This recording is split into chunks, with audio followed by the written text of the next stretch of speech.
Hey, REM welcome back to Rules of Cool, the show where we interview very special guests, creators, gamers, designers, and world builders.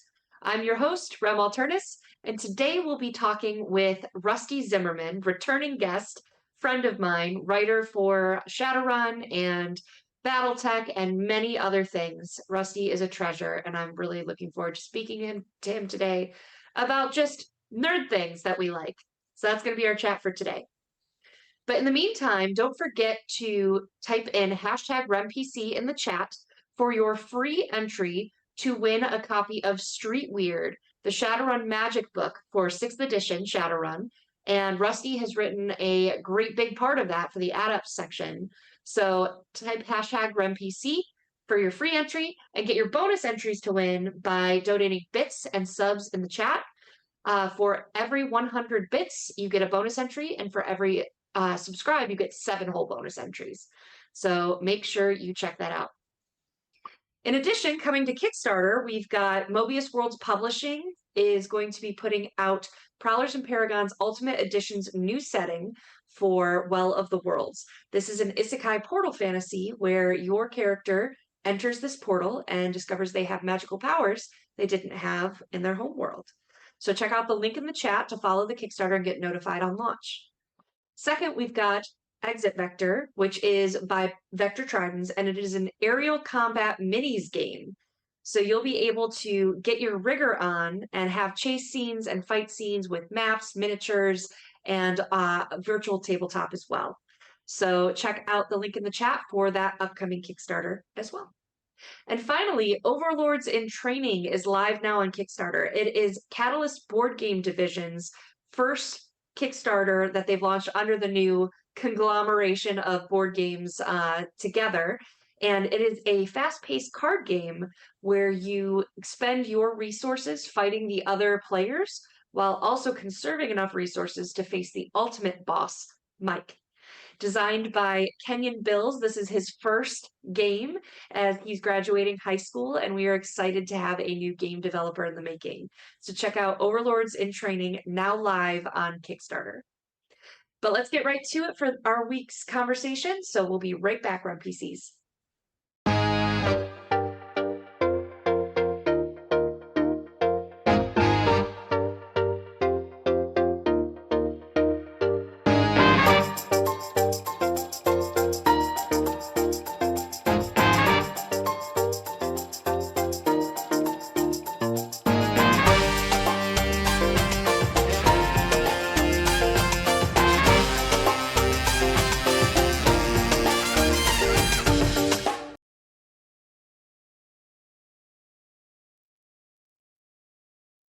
Welcome back, Rem PCs, and welcome back to you, Rusty.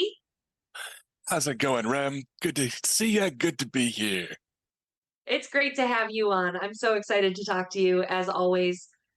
We were spending some good material in the pre-show, so we're going to have to bring that back.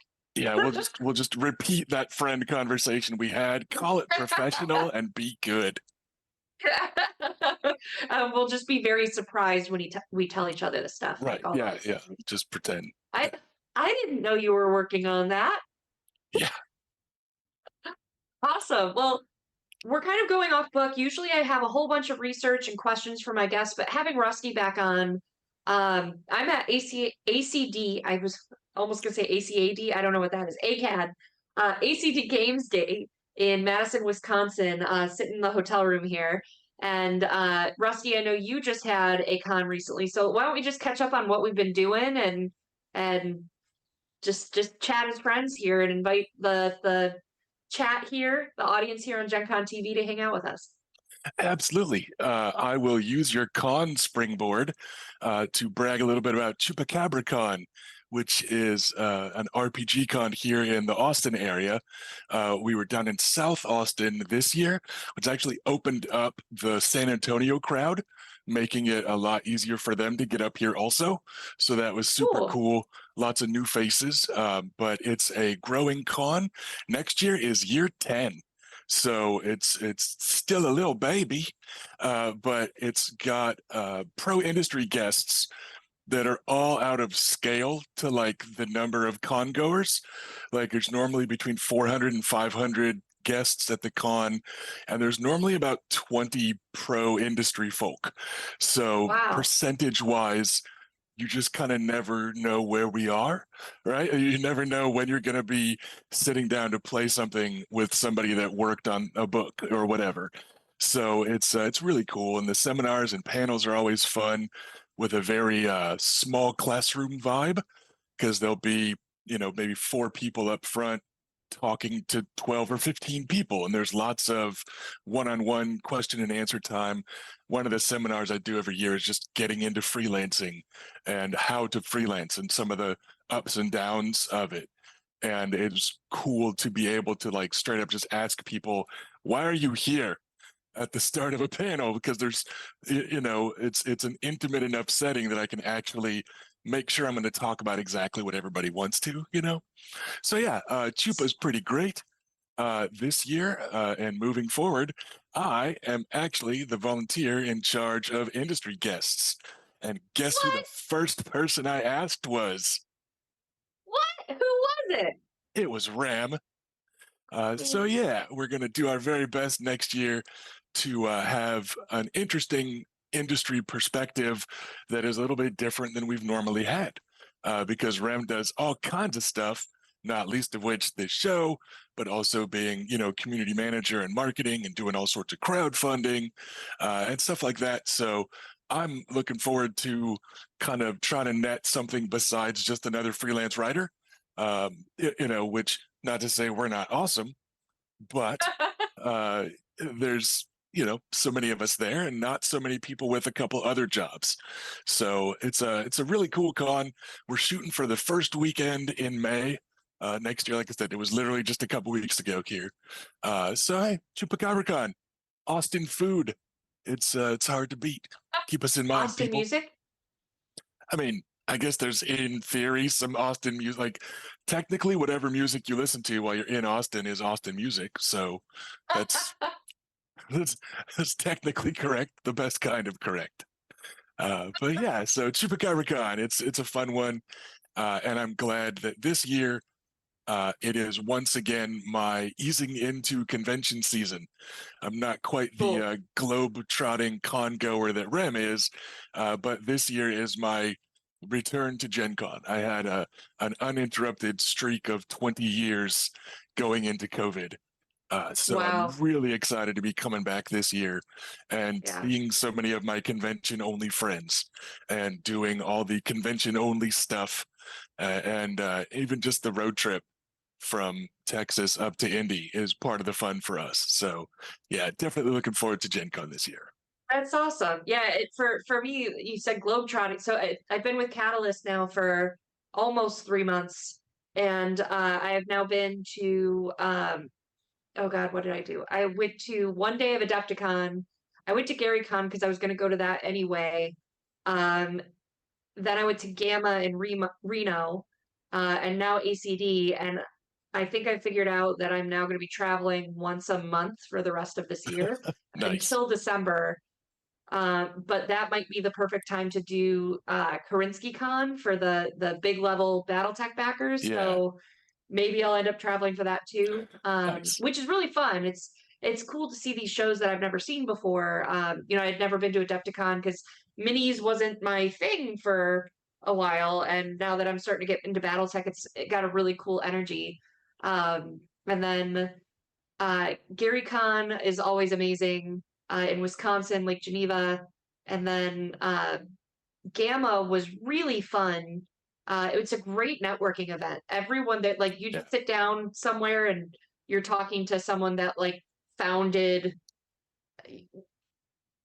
the example I'm thinking of is Peter Adkison, who's the manager of Gen Con TV, but like you're sitting down with the founder yeah, of Wizards of the Coast and didn't even know it. So there's a lot of really cool partnerships that you can make there. Here at ACD, it's a lot smaller, and it's very focused because it's the people setting up the booths are really the publishers and um the guests are retailers and the publishers are all people that are available through ACD as a distributor. So it's very small, and really it's about pitching to these retail stores. So we had a very small setup for the Catalyst presence that you're used to. Yeah. It's like 2 tables. And really my goal for this was, how do we get Shadowrun, BattleTech, and our board game division into stores that don't have them already. So we have like I made a little brochure program thing for like, here's how you start with the beginner box, the Game of Armor Combat, the Pate set, and kind of just like, where do you start? And then Yeah. you can build from there. So that's what I've been doing here at ACD. And that's been really fun to we did a seminar this morning where we pretty much talked about that for our different IPs and how and where to get started, which I'm very excited about, because Rusty and I talked about with I'm segueing. This is my segue.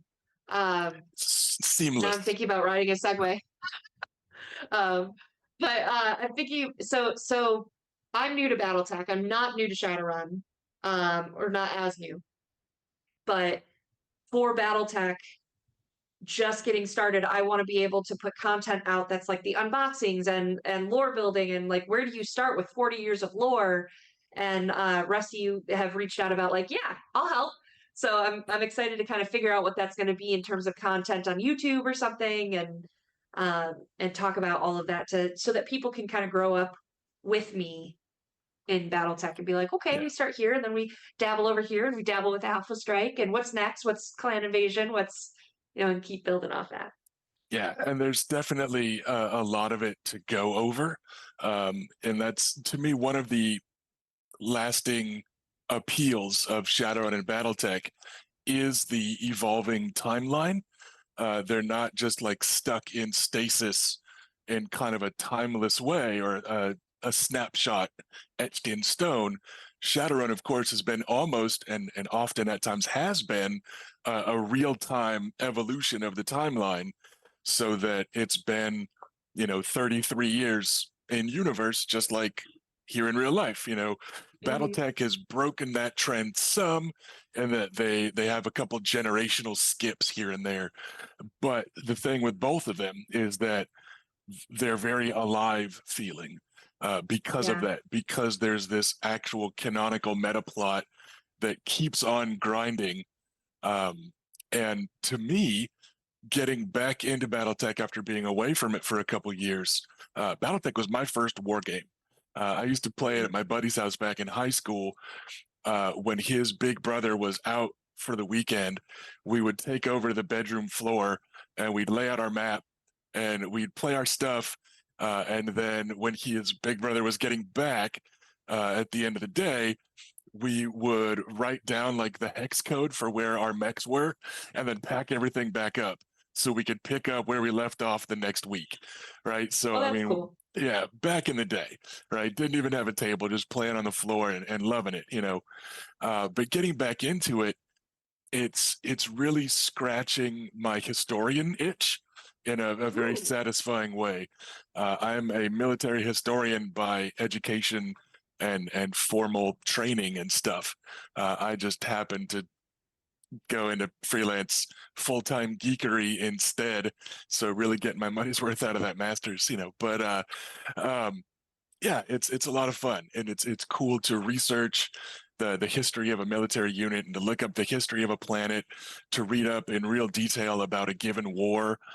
And what I'm getting to do right now is weave some of that stuff together in a very satisfying way, where I'll mention that somebody's grandmother was in military unit X and has connections there, and like, that's going to matter later on because I'd already settled on military unit X to matter here. So it's really cool just to go down the rabbit hole and go looking, with good old Control F through PDFs, which makes it a lot easier now. But yeah, just try and find connections that you can make ahead of time that are then threads you can tug on later on in a series. Well, and what I really like about BattleTech too, as I'm starting to wade into the waters is you can get out of it as much or as little as you want. Like you can get your taste in the beginner's box. It's got the quick start rules and stuff like that. But Game of Armor Combat, what I really like about it is it's intimidating to walk into an IP with 40 years of lore. It is terrifying. And you're like, oh God, do I even want to commit to this?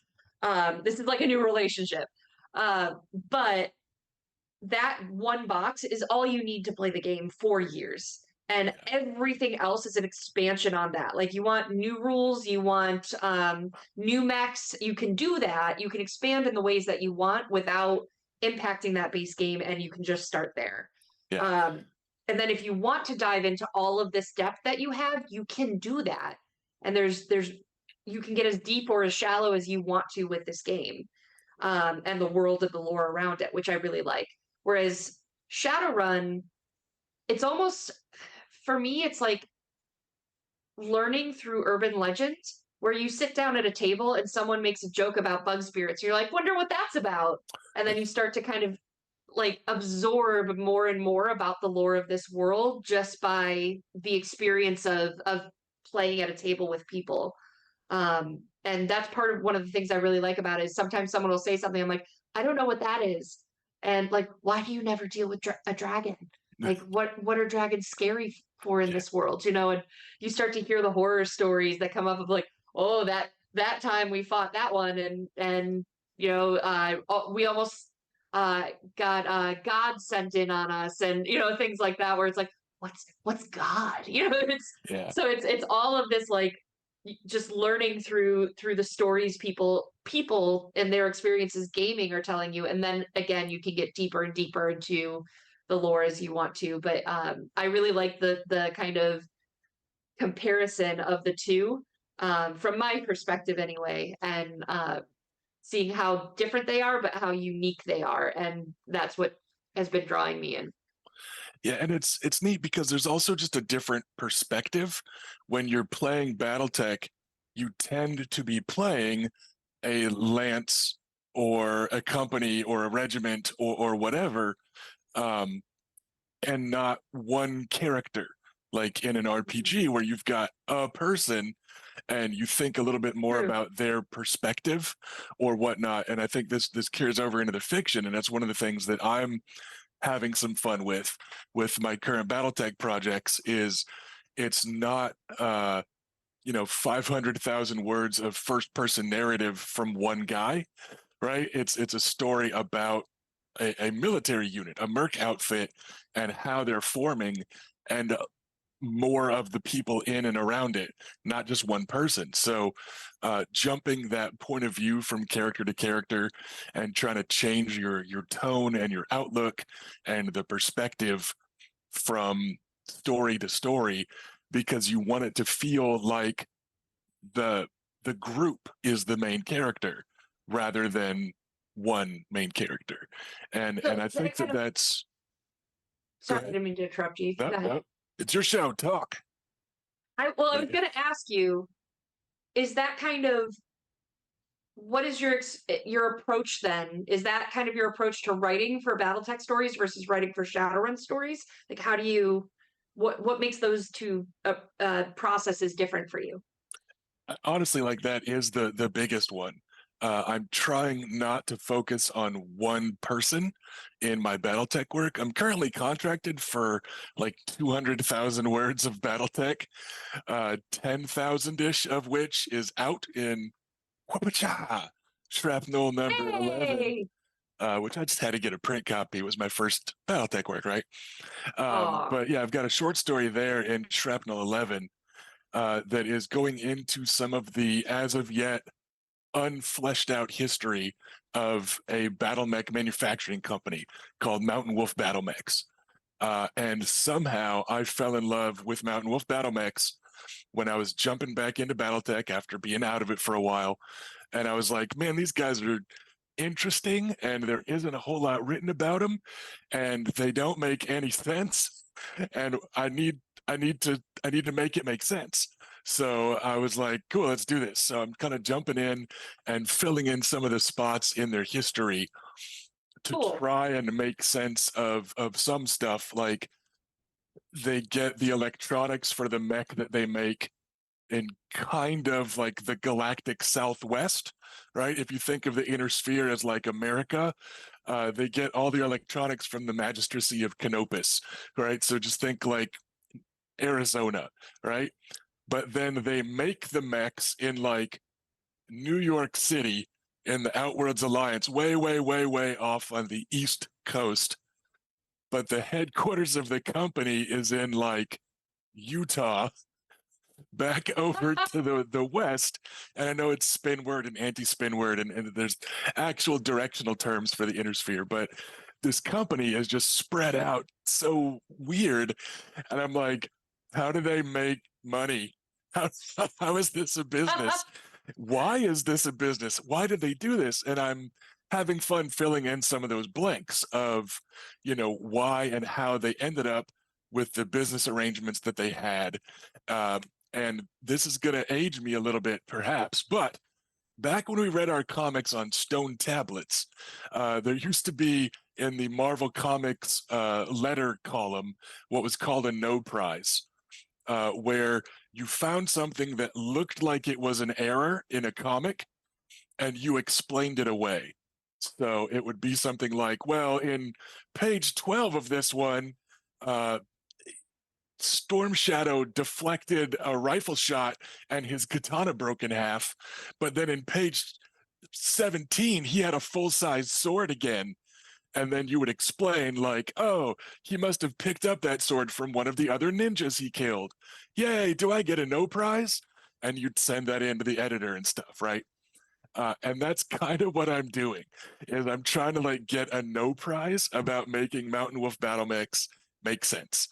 I'm trying to explain how they can be a profitable and successful mech company, but then also not expand for 50 years. But then when they expand after 50 years, they suddenly have like a big jump up in their tech that they get. And, so I'm just taking these little disparate article pieces from this technical readout and this book about the Lyran Commonwealth and this book about the periphery and all these little bits of lore, and I'm like desperately trying to draw a picture by connecting those dots. So it's been fun, and part of It's me a neat hates it. project. Yeah, a part of me really hates that I fell in love with them like I did, because as the chat is currently mocking me for, I don't actually like the one mech that this company makes very much. It is not the go-to sort of mech that traditionally I enjoy playing on the tabletop. I really like my specialists, and the Merlin is very much not that.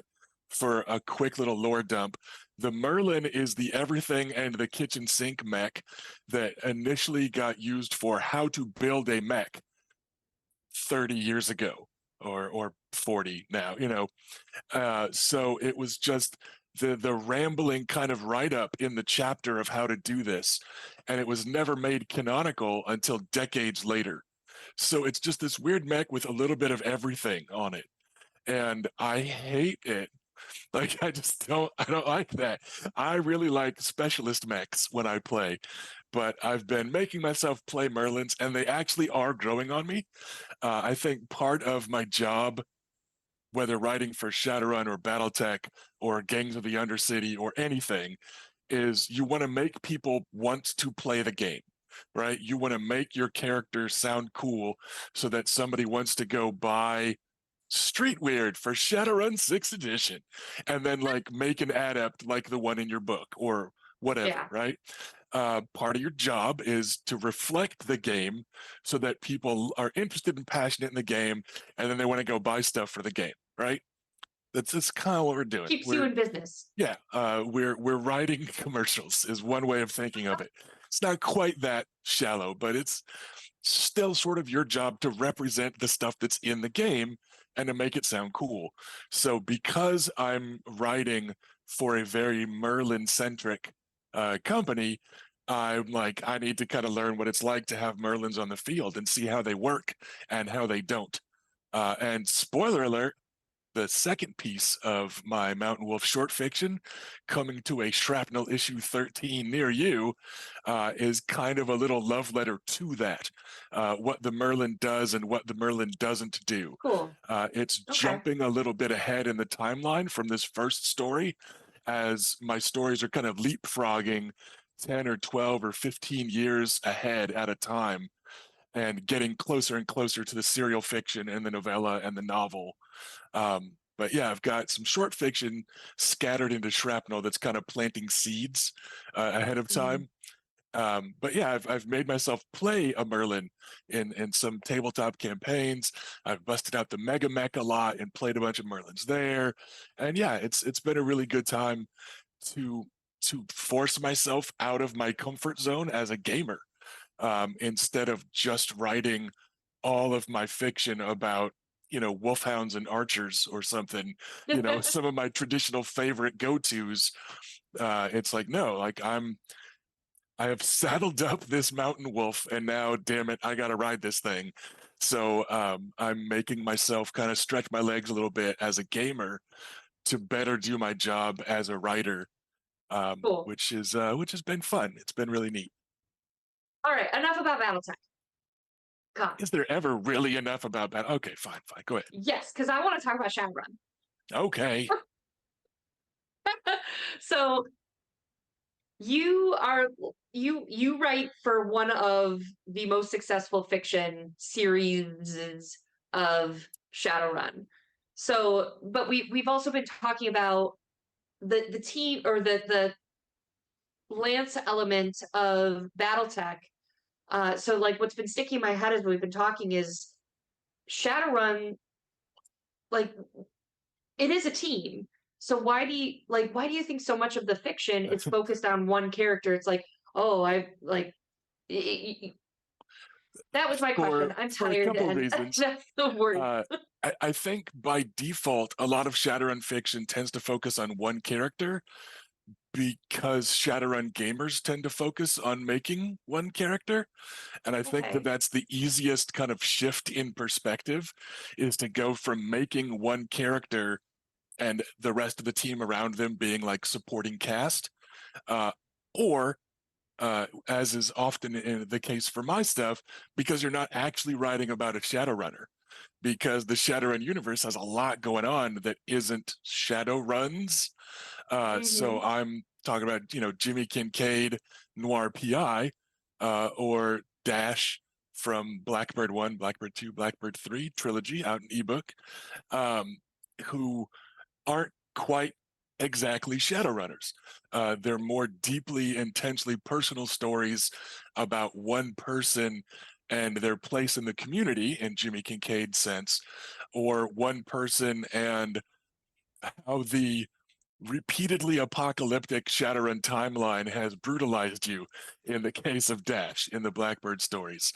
The Blackbird stories kick off in the 2020s with our character as a young boy in the rural um, Salish orc territory in the Salish Sea Council. So it was a lot of drawing on some of my own childhood in the mountains of Oregon, where I had family and I would spend my summers and stuff, and just kicking it off with that.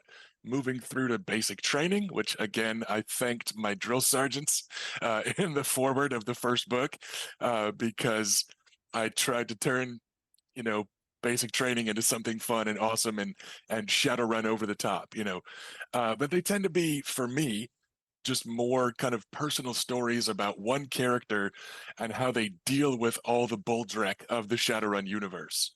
Um, and I think that that's a little more natural fit if you're not talking about quite an actual Shadowrunner, part of a classic, 5 or 6 criminal team. And I have also written some of that stuff, a lot of the tie-in fiction with Miss Myth and her crew.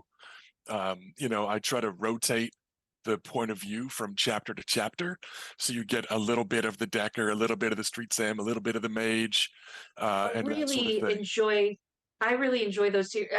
One of the series we're recording for audiobook is The Complete Frame Job, which is each a standalone novella, Yeah. but it's one massive story or run, but each novella is from a different teammate's perspective.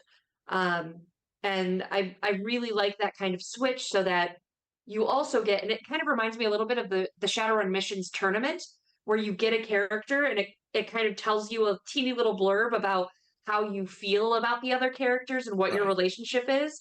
So it could be like someone like my character really respects your character and like looks up to them, and your character is so annoyed. Like so you kind of getting the dynamics of personalities and relationships from these different perspectives. I think that's fascinating. Yeah. And And what's important to them too, in terms of like what's important to the Decker versus the Mage versus the Street yeah. Sam.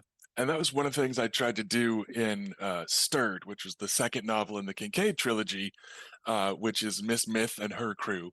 Part of it is from their perspective. And I tried to make sure that they were all like spotting different things. So when I was writing the chapter from the perspective of the street samurai, he was noticing other characters in a scene and like classifying them based on the weapons they had on them, right? Like he was spotting things in his way, as opposed to Hardpoint, the rigger, who is hanging out before they're getting ready to drive somewhere, and he's noticing like the motorcycles that the ancients are riding up on and stuff. So you're trying to just kind of show that shift in perspective and worldview, but then there's also the different perspective of one of them was raised in the corporations, one of them was in the orc underground, one of the. So you've got that Mm. different perspective to keep in mind also. There's a lot of moving parts in a Shadowrun team that can cause a lot of different perspectives and stuff. Uh, my latest Shadowrun work, which is currently in the capable hands of John Helfers Esquire, our lead fiction editor guy, introduces a character with a perspective we haven't seen a whole lot of, in that he is a corpo through and through. His name is Kenjiro Yamatetsu, and I am really looking forward to people getting to meet him. And his perspective is also very different than a lot of my other characters' perspectives, in that I also decided to stretch my legs a little bit with a little bit more representation and a little bit different representation than I tend to do. It deals with some issues of mental health and stuff, but I also try to present him as a character. I was joking with my friends that he was the character because it was A. He is autistic, likely on the spectrum. He has anxiety disorder. He is asexual, and it was just fun and interesting, and I think personally, I think important to just do something a little different. So you've got That's Jimmy awesome. Kincaid, who notices the leggy dame that saunters into his office. You've got Dash over in the Blackbird series that has humped one of everything throughout his trilogy, just very matter of factly pansexual.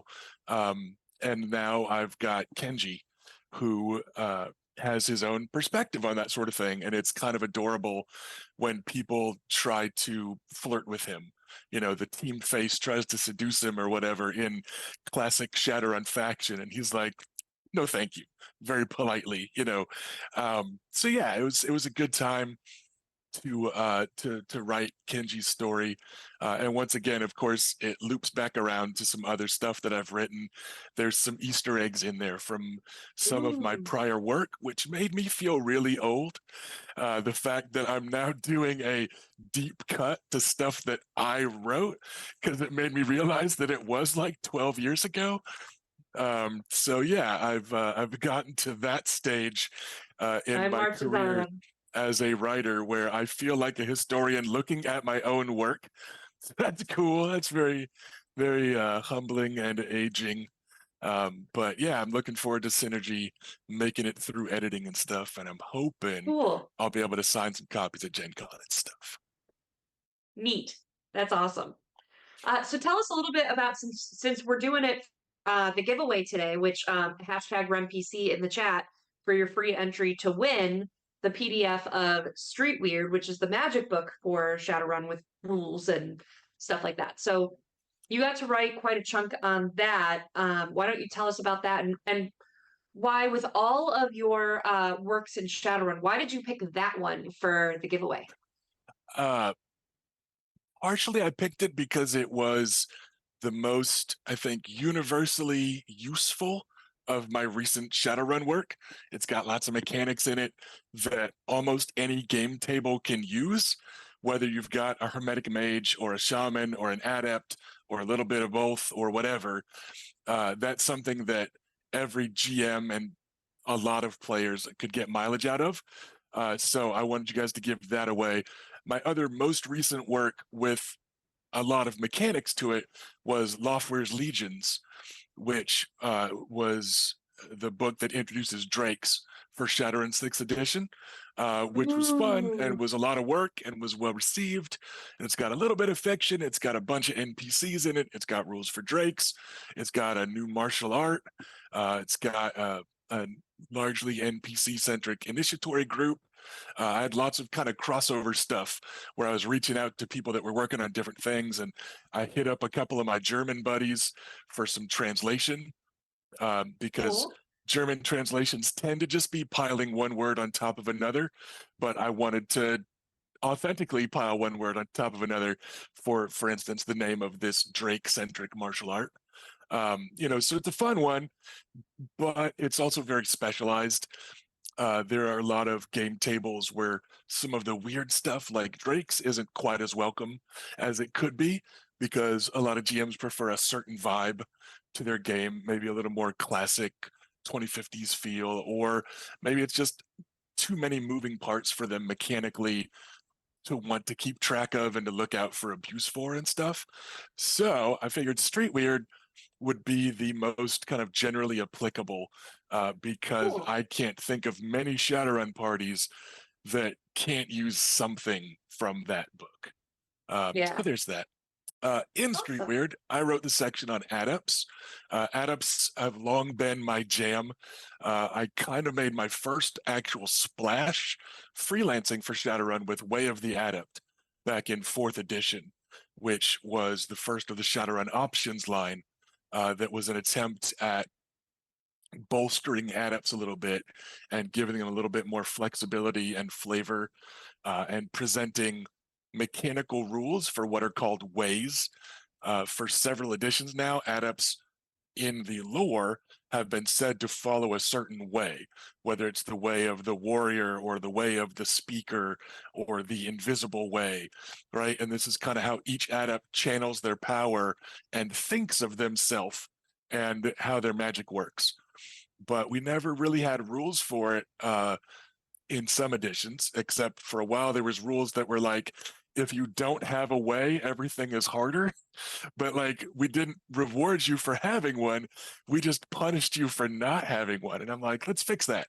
So I wrote Way of the Adept, which is an entirely Russell Zimmerman production, up to and including finding old artwork that we recycled. I didn't have an art budget, so I just went and found cool stuff and sent a list of page numbers to the ebook editor, like, let's use this picture, use this, Wow. So it was this kind of garage band feeling thing that got barely cobbled together, but then people really liked it and it sold really well. And for a little bit there, I was kind of the adept guy.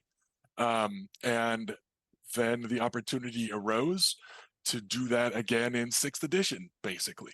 I Cool. didn't write a lot of mechanics for SR5. Um, I did argue for uh, there to be mentor spirit bonuses for adepts. Because again, for additions, we used to say that adepts could follow a mentor spirit. So you could be an adept that follows Dragon Slayer or that follows Wolf or whatever. But most of the mentor spirits give spellcasting bonuses, and most adepts don't cast spells. So it was another thing where it's like, oh, if you want to, you can pay some points to follow a mentor spirit, and you get this disadvantage, and it's fun to pay points for a disadvantage, right? And there was no like mechanical kickback or upside at all. So Yeah. that's why in SR5 we've got a spellcasting bonus, a universal bonus, and an adept bonus. So everybody can get something by following every mentor spirit. But that was just me petitioning for it backstage and kind of bugging the Magic Chapter writer until they added it. I wasn't actually contracted to do that. But when Streetward came out, I had the chance. I had an opening in my schedule. Another reason I didn't write a lot of crunch for SR5 was I was busy writing a bunch of novels, But I had the chance when Street Weird got pitched to the freelancer crew, and I was like, heck it, let's get that whole adept chapter. And I busted it out and had a lot of fun. I busted out some Earth Dawn stuff, and Cool. several of the new powers in Street Weird are old powers from Earth Dawn that I slid in Ooh. there because that's where adepts are from. In the ancient lore from 3,000 years ago, Gandalf. But that was a crossover thing, so I did that, and it was fun. And So yeah. you just made me I was kind of thinking about where I wanted to go next, and you just opened the door again for me, Rusty. Oh, what Uh, I got, what I do. so we talked about BattleTech, we talked about Shadowrun, and then you just mentioned Earth Dawn. Uh, One of the things that I am notoriously bad for, like I'll be talking to someone and not realize who they are, and like that's the person who did X. Sure. So like I build natural relationships and I find out all this stuff later. So what is the stuff I don't know about you, Rusty? Like what have you worked on that is not BattleTech and Shadowrun? And what do you Well, have in the works now? I've written multiple pieces of short fiction for some vampire Dark Ages and 20th Ooh. anniversary stuff, so that was fun. I wrote the Toreador story for a Vampire Dark Ages anthology. Um, K-Nights something? Oh no, I forgot the name of the anthology. What what do Uh, I do? but it's been a couple, yeah, K-Night Conspiracies, that was it. So I wrote for that, the Toreador in Dark Ages, and then I wrote a very Bruja centric story for they call it like the Year of the Road, where the theme of a lot of the World of Darkness books several years ago was the spots between the cities, and characters that travel, because that's kind of rare in a lot of RPGs that are often political and city based. Um, Mm. but the theme of this was out on the roads. So I wrote a traveling Bruja who drives around in an RV called the Sovereign State. He used to be a pirate captain, and now he flies the Jolly Roger on his RV, and he drives around causing trouble and helping out anarchs and little neonates and stuff. Um, he'll show up because he's pretty old. He's several hundred years old, so he'll show up somewhere that like a neonate is in trouble, and then he'll go, yeah. Anyways, listen. They say they're a caitiff. They're actually not. That's my child there. I embraced them. If you want to hurt them, you and I got to fight. And then people are like, I don't want to fight an Ancilla Bruja. Okay, never mind. So he just drives around kind of blustering and helping out the little guy. And it's how he keeps himself kind of feeling young, is Oh, by doing that, never settling down and staying kind of cheerfully piratical. So that's that so was fun. cute. So yeah, those were neat and kind of a dream come true, getting to spill some ink in yet another game system that I grew up playing. I already mentioned Earth Dawn. I am over the moon to have the trifecta now, since this Shrapnel edition came out, and I'm officially canonically a BattleTech writer. I've got Shadowrun, BattleTech, and Earth Dawn, the old FASA trifecta going on, Awesome. which not a whole lot of people have got work with all three, especially not at the same time. So that's pretty cool. I What am, it's like the EGOT necklace. We need to get you what would it be? So Seb or Bess? I don't know, it just depends on just what order we want to put the letters in. It's up to us. Um, so One doesn't sound better than the other to me. Yeah, but I am still perpetually working on my Earth Dawn trilogy. I've got a trilogy of novels that are in the works, but man, I really want to do it right. and make it feel like Earth Dawn, and that's a little different for me. So I've been going pretty unfortunately slow with it, but they're perpetually simmering on a back burner. One of them is all the way done and through and in, but we're going to try and get all three of them ready to go before they are published. But I'm working on that right now. I've got two more BattleTech novel or Shadowrun novels that I'm already contracted for as part of my Cool. negotiating with John Helfers to More. get more BattleTech fiction. We were kind of going back and forth and sliding this slider from one side to the other on the BattleTech and Shadowrun spectrum. And then we met somewhere happily in the middle for the balance of upcoming work that I would be doing. So I'm having a lot of fun with that. Of course, I've written for our mutual friend and friends, I should say, at Frag and Unicorn Games.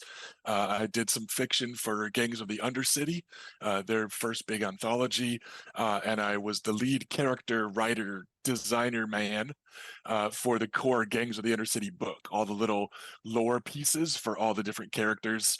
I wrote those, which was a lot of fun. I am Cool. working on some new fiction as they've branched out into the Subversion RPG. Awesome. We've got another anthology in the works, so I'm working on that a little bit more, and that'll be a good time. What else? What else? What else? That's really most of it right now. I've got a day Cool. job for the first time in a while, but it is still technically just full-time freelancing because my day job is freelance work in a geeky thing. I'm writing video games now, so that's a lot of fun. I can't talk about the video game that I'm writing because NDAs are very serious, and video game companies actually have armies of lawyers, unlike most RPG companies that are a little more lackadaisy, and they might be like, all right, don't tell anybody exactly what you're working on, wink, wink, but tell them you're working on something, right? Here, they're like, listen, if you tell people about this video game that has not yet been announced, we will send people to your house to have you killed. Like they're just Oh, very serious about the NDAs. Pinkertons? Yeah. Well, I guess that was still technically an RPG company instead of video game, but yeah, that's basically the thing. So yeah, I'm doing a lot of freelance work in video games right now, and juggling what I can of tabletop stuff in the meantime, Cool. and grinding out the Shadowrun and the BattleTech, and plugging away at the Earth Dawn, and working on some Gangs of the Undercity, and whew, yeah, we'll just see what jumps out at me next and what I can cram You're into the schedule next. you're not very busy, that's for sure. Yeah, just only perpetually juggling a half dozen different projects. No big thing. I keep peeking. I have to peek at my phone to see what time it is, and we are surprisingly running out of time already because it's just I feel like we've been talking for like 5 minutes. But it has been much longer. So I want to give you a chance to kind of where do people find you? Where do people see more about what you do and what's coming? Well, I don't actually have any fancy schmancy grown-up webpage. I think my lovely wife and I actually bought one like 10 years ago, and I don't think we've really touched it since then. I'm just on Facebook and Twitter. So you can find me there. I think they'll drop the links or whatever. I write as Russell Zimmerman in my day-to-day life. I go by Rusty. I wanted to sound a little bit less like a dog in like the credits on the side of a novel, right? So I go by Russell. It's my fancy grown-up name. But you can find me on Twitter and Facebook. Be prepared for plenty of rants because that's what I do. I'm not lecturing college courses anymore.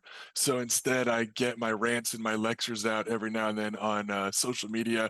I just got to drop a big old yell about something that reminds me about something in history. So there's some classic Rusty rants to prepare yourself for, but I do also announce upcoming stuff and products as they're releasing. And I hyped up this very savvy and professional interview that's not at all been relaxing and casual and friendly. But yeah, so just find me on Facebook and Twitter. uh buckle up and be ready for me to rant about lots of not gaming stuff because the world's on fire. But we'll hang out and roll dice and tell cool stories while it burns. Well, thank you so much. I mean, not awesome, but uh, thank you so much, Rusty, for time and energy and just catching up. It is always good to spend time with you. And I can't wait for Gen Con and Hangouts. Absolutely. Looking forward to it. Awesome. Now, stay tuned for NPCs because we will be right back.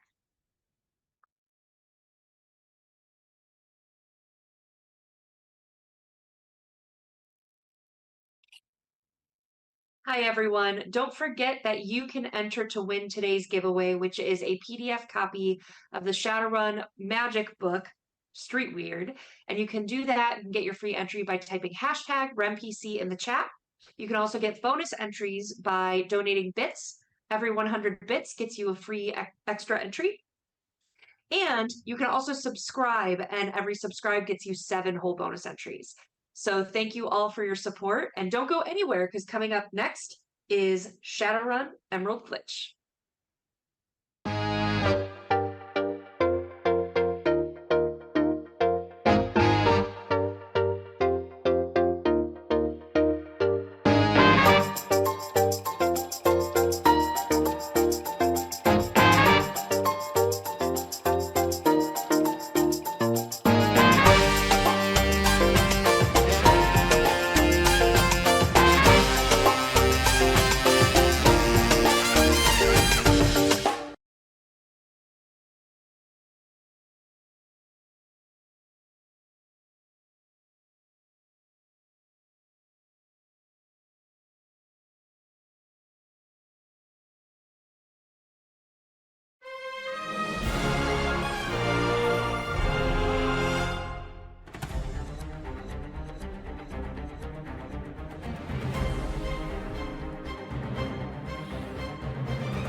Can I just ask, what does a summoning tea kettle look like? Oh, a summoning tea kettle. It is made out of cast iron that has been painted ritually with symbols in blood, obviously, that are then coated and shellacked over so that they don't flake off, that way it can last for centuries. And We use a nice clear coat though, so you can see them quite nice, quite clear. We mix in with the blood. We mix in the iridescent paint, so it gives us a nice little beautiful shimmer, especially as it heats up. And as you heat it up, that's where the magic happens, because that is when all of the symbols start to glow and get bright and beautiful. And as the tea kettle whistles, that is the summoning ritual complete. If you have an interest in using the summoning tea kettle, or taking part in any of the other worlds in our games, you don't have to have experience. Just join our Discord, and the GMs will work with you and help you find a game you enjoy. The link is in the chat. Ready to level up your cosplay game? Check out the Geek Forge on Etsy. With a variety of props to give your photos that extra spark, you'll find just what you need. Hold magical fire in the palm of your hand, or take a potion to restore your mana.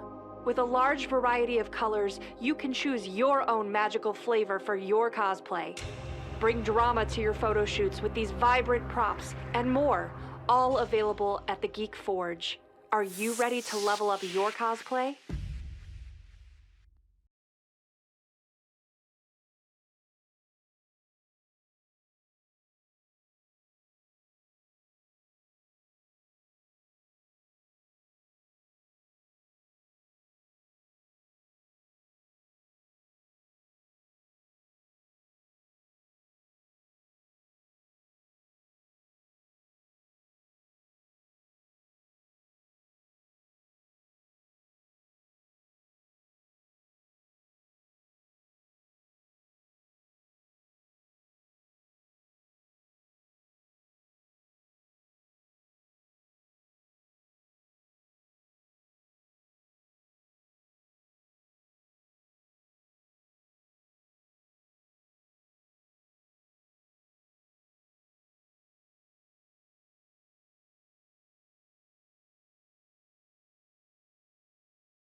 92 times.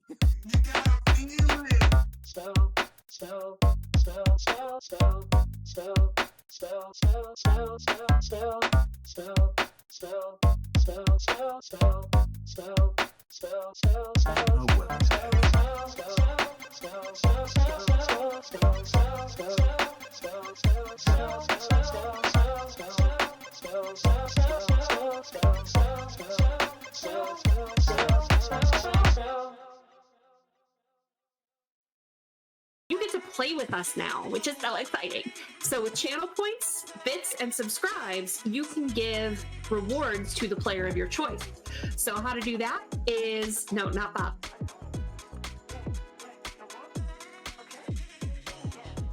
Channel points, I believe it is 500 points, gets you NERPs, which is +3 to any dice roll to the player of your choice. For 1,000 channel points, you can do a point of edge to any player. And for 2,500 channel points, you can do 4 edge to the player of your choice. Now for bits, for 100 bits, that's $1, you can do the NERPs. For 200 bits, that's $2, you can do the point of edge. Or for 500 bits, that's $5, get 4 edge to give to the player of your choice. And finally, again, the subs, if you subscribe, you can give 4 edge to any player.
fuck. And we're live. Welcome back, everybody. Hey, how's it going? Oh, man, what an interview. Rusty.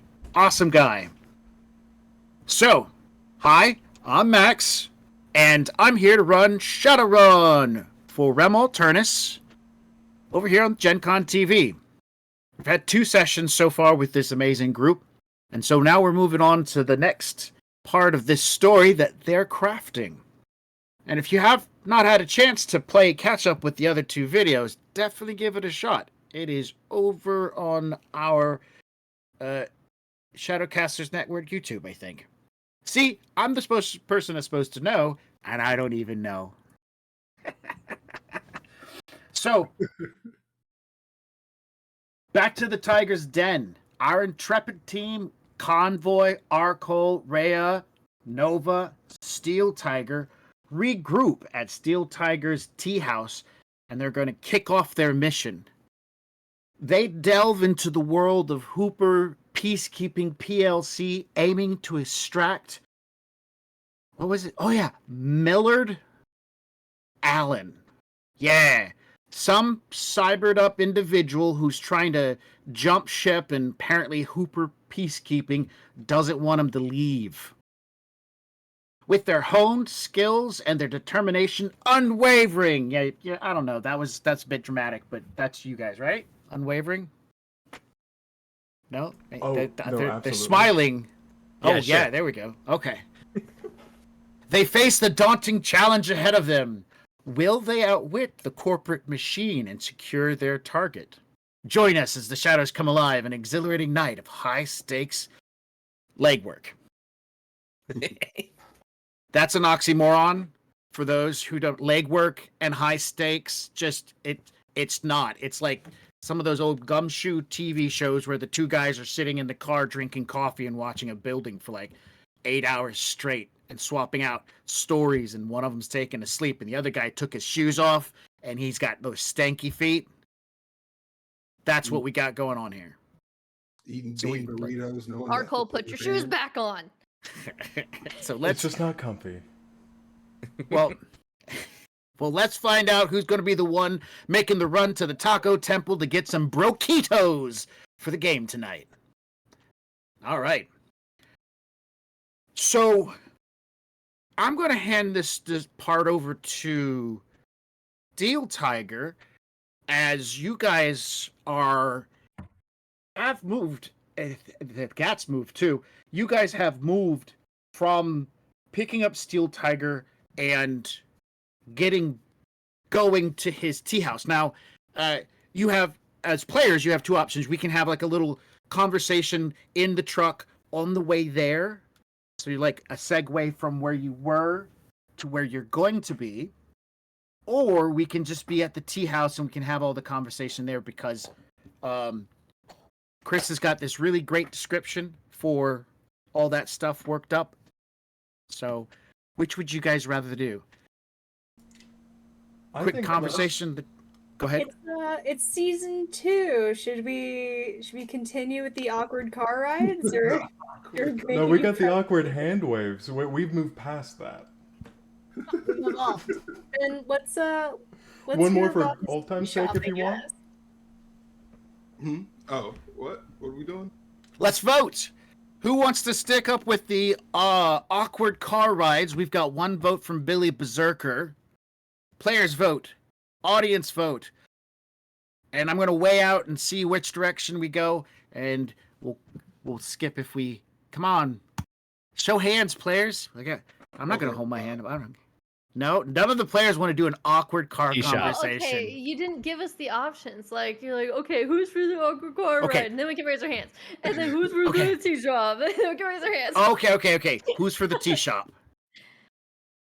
1, 2, 2 people for the... 3 people for the tea shop. Chat 4 vote people as well. We got another tea shop. Yes. No, that's me too. Oh, double voting. No one said double voting wasn't allowed. All right, Chris, let's hear that beautiful lyrical description you've got going on here. Okay. I mean, all right. Let's see. As we step inside, the aroma of various teas wafts through the air, kind of like a comforting mist. Uh, the interior is adorned with warm, earthy tones and soft lighting. It's kind of like a very inviting atmosphere for those seeking solace and conversation. The main area of the tea shop features a series of booths and intimate tables where we can gather around and chill. Uh, and then there'd be and each table is adorned with delicate tea sets, showcasing like old like Japanese artistry and craftsmanship associated with this old ass beverage in this new ass time. And then behind the counters where I typically be brewing, and I have a wide selection of teas from like floral notes and earthy blends and whatnot. And that's the first level of the tea shop. Awesome. Now, when you guys walk in, the introduction to the place was Mama Bear drives down a main street, kind of busy. Then Mama Bear takes a turn into a side street, not so busy, lots of businesses and shops along the way, and then at some point it's a street park and walk down an alley between two buildings where large steel pipes run overhead, and it's wide enough for a mid-sized dumpster to sit and a truck to drive down and get the dumpster. So that's how wide this alleyway is. But the alleyway, of course, is filled with like trash from papers, old food boxes, spent ammo shells, and some prearranged housing units in the forms of toss-up tents and cardboard refrigerator boxes here and there. But farther down the way, as you get into, and we're talking like this is kind of like one of those creepy dark alleyways that really never truly exists in the real world, but they always exist in the movie worlds, where everything's dark and ominous and Batman just drops out of nowhere and you're like, what the heck, yo? That's where you come across the tea shop. Tucked back into this intersection of multiple different alleyways is a very tiny collection of shops. Open doorways, a sign flashes, no words, just of a bowl with noodles hanging out one side and a pair of chopsticks going into it. A little past that noodle shop, there's an open little glass archway with a guy leaning out of it. He's got one of those little cats with the paws moving and stuff, and he's behind him there's a small collection of like a kitchen of stuff. It's kind of related to that noodle shop in some way. And so then there's like what looks to be maybe a post office or a gift shop, but you're not sure if they sell like shrunken heads or mogwais or something, but it definitely looks like that's not a place you want to go into. But they have incense. You probably buy some incense there, some myrrh or some dragon's blood incense and burn it. So this is a very small, eclectic niche community built up, and just on the edge of it is the door. It's I'm assuming it's an ornamental looking door, maybe wood or painted steel, that leads into your tea house. Oh, yes, it would just be a generally like a well-made wood door. All right.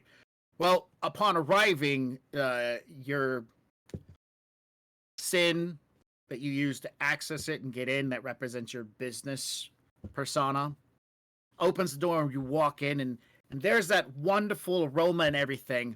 And it looks like the purveyors of human trafficking, or at least criminal capturing, or at least that's how they saw it, did snag some stuff.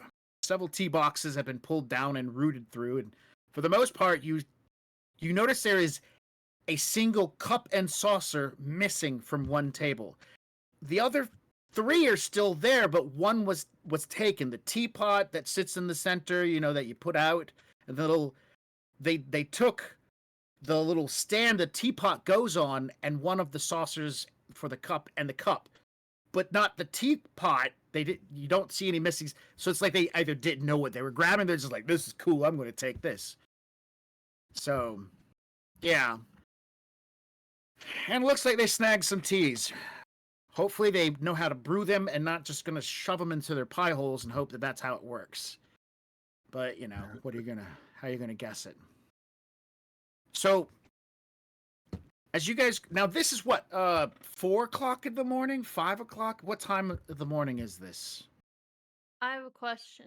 Ooh, questions. Does the noodle shop sell real noodles or is it like fake noodles? Well, you'll have to go like Okay, figure because that. there's no food.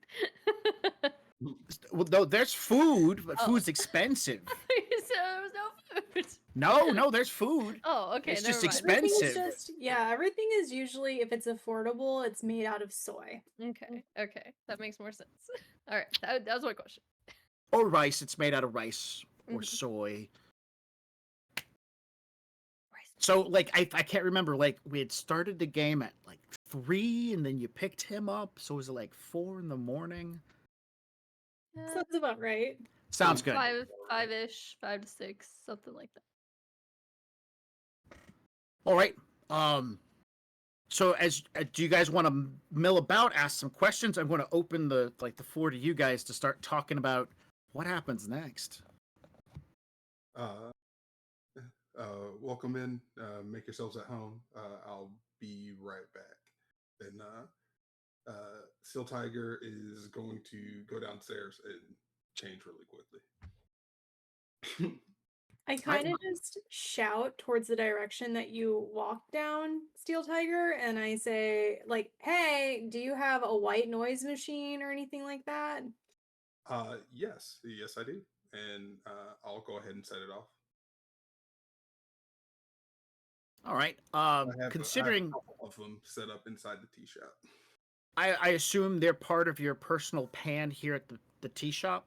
Yes. All right. And so with your business ID, you have access and control over it. So yeah, and I'm also going to assume, unless told otherwise, icons are not stealthed. So yeah, you will see him activate the icons for the shop and the white noise generators kick on, which we say, what about like fountain water, trickling fountain water sound good? Like rain? Yeah, sounds right to me. Is there also a bathroom here? Because it's making me have to pee. Yes, actually follow me. Okay, I'm gonna follow him to the bathroom. So behind the bar there is a narrow corridor, and we walk down a dim little hallway, and then right here, by all means. Oh, thanks. First door on the left. Yeah. All right, I'll be in there during that, and I'll join back up in a minute. Thanks, Steel Tiger. Have fun, but not too much fun.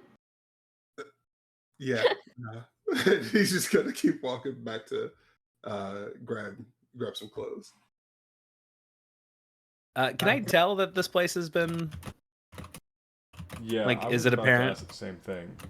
Okay. that he's been broken into? Have we been here before? Does it look like they kicked in the door and like shot up the place? Is that what you're asking?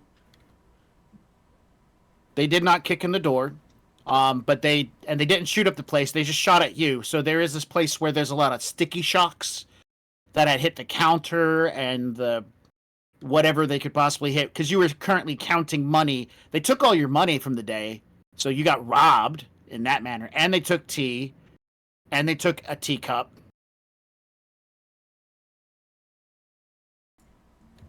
Our Cole is going to look around and just say,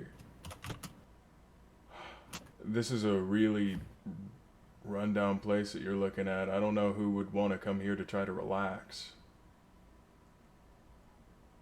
Over to Steel Tiger as he's walking over to the bathroom. He's just going to give a chuckle, and he's just going to keep on doing this thing real quick. Yeah.